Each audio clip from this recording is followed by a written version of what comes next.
Mr. Secretary Barclay.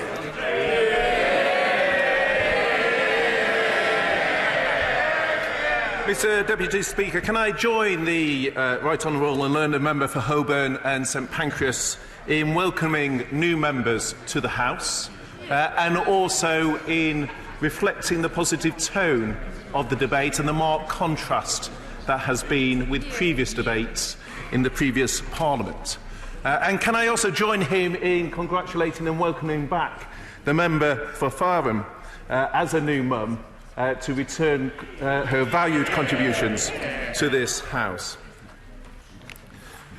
Mr. Deputy Speaker, the general election has delivered a clear instruction to this House to leave the European Union. Now, Parliament must reflect the will of the country and make good on that democratic decision by backing this bill. This bill is not a victory for one side over another. The time has come to discard the old labels, to move from the past divisions and to come together as one united kingdom. Our country produced a mandate to leave the EU in 2016, but the previous Parliament rejected this time and time again. It has taken a second vote to ensure this mandate to leave is finally honoured. It is clear that the people did know in 2016 what they were voting for after all.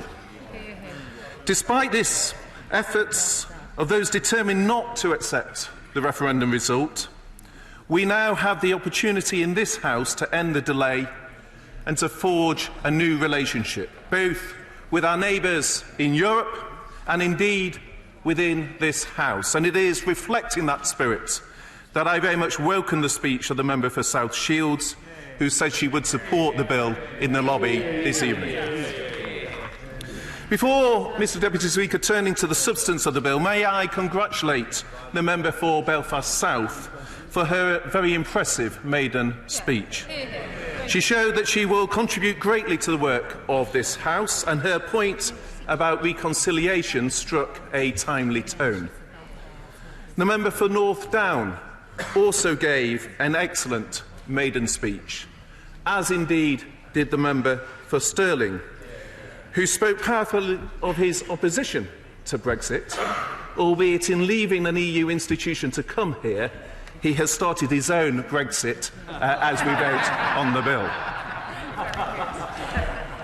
This bill delivers certainty for our citizens living in Europe and EU citizens living here in the UK by guaranteeing their rights as set out in Part 3 of the bill. It includes an independent monitoring authority which will rightly hold the government to account. There will be a grace period to ensure nobody is left behind in registering for the EU settlement scheme. The bill also protects frontier workers. It recognises professional qualifications and indeed it provides fair rights of appeal. This, Mr. Deputy Speaker, is because we value the contribution of EU citizens who have built their lives in our country, and this bill will guarantee their rights to continue to do so. My honourable friend's right to draw attention to the value that's been given to this country by those who travelled here. But the point about that, as he said when he spoke of accountability, is those decisions should be made by this Parliament, accountable to the British people, and that's why I anticipate our policies on migration, which will now have a chance to effect as a result of the passage of this legislation.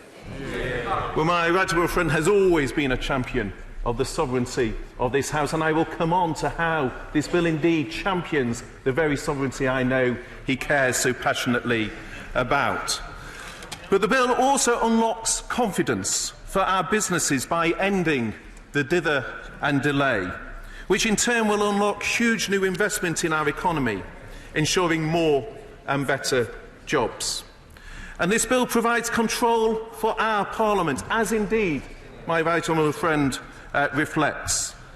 Clause 1 reinforces the repeal of the Act, which brought European law into the UK. The bill ensures parliamentary scrutiny through the European Scrutiny Committee in clause 29 and asserts parliamentary sovereignty through clause 38. And I think the whole House will recognise the work of the member for Stone on this and so many issues reflected in this bill. The very essence of Brexit is that we will no longer outsource our decisions to others in Brussels. Am I right on the friend give way? Of course. I thank my right honourable friend from giving way. We've heard a lot from the members opposite about their fear of bringing those decisions back to the United Kingdom, particularly about workers' rights. Can he absolutely confirm that this government has every intention of protecting and improving the rights of workers in this country? Who are overwhelmingly back the Conservatives in this election. Well, I know my honourable friend is a champion of workers' rights and his constituents, and indeed he will know that not only does the manifesto make that clear commitment, page 5 of the manifesto sets out a clear commitment, but does so in parallel to this bill.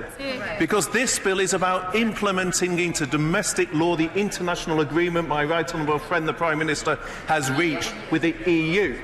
But we do not in this House need others to tell us how to protect workers' rights and other rights. And indeed, as my honourable friend well knows, in many areas this Parliament goes further than the EU in the rights it safeguards, not least in areas such as maternity and paternity rights. And I look forward, following the manifesto commitment to high standards, to this House continuing that tradition and maintaining good standards. Of course I will give way. I thank my right honourable friend for giving way. One of the things that concerns my folks on the Isle of Wight and indeed the South Coast was seeing a super trawler hoovering up about 250 tonnes of fish a day off Shanklin and indeed off Eastbourne. And isn't one of the great benefits of the withdrawal bill and leaving the European Union and getting a new fisheries bill is that we will control our ability to stop super trawlers coming into our seas, which at the moment we're not allowed to do because of our membership of the European Union. Well, my honourable friend is right. One of the key features of taking back control of our waters is indeed that we in this Parliament will make those decisions. And one of the mysteries that we often feel with the benches opposite is that those in Scotland don't have self-confidence in order to have those decision-making powers, want to give them back to those in Europe. I'll take one more and then make progress, David.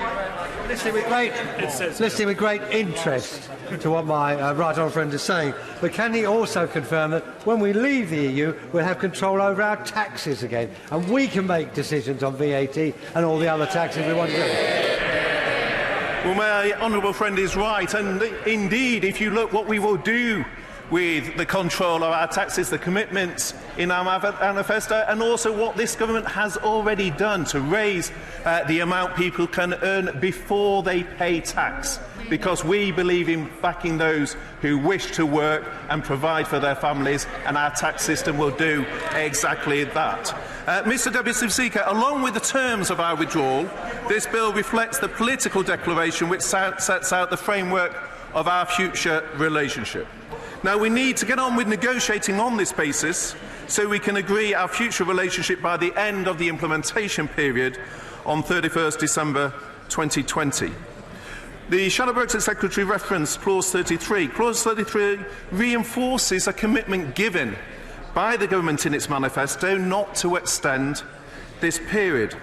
And Part 5 of the political declaration is clear.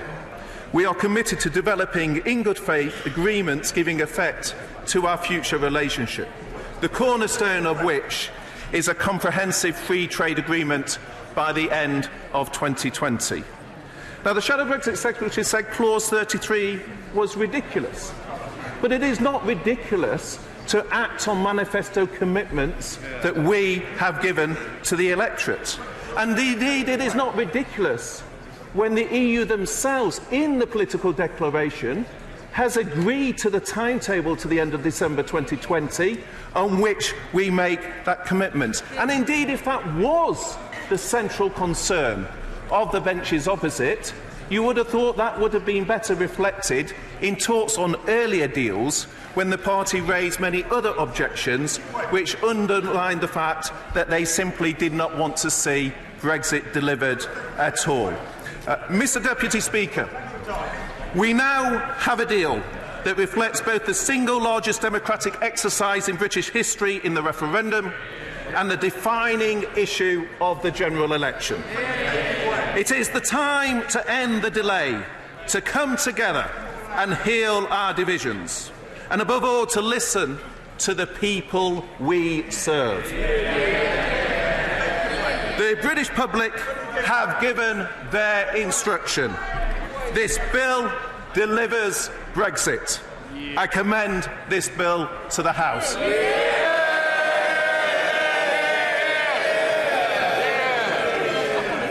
The question is that the bill now be read a second time.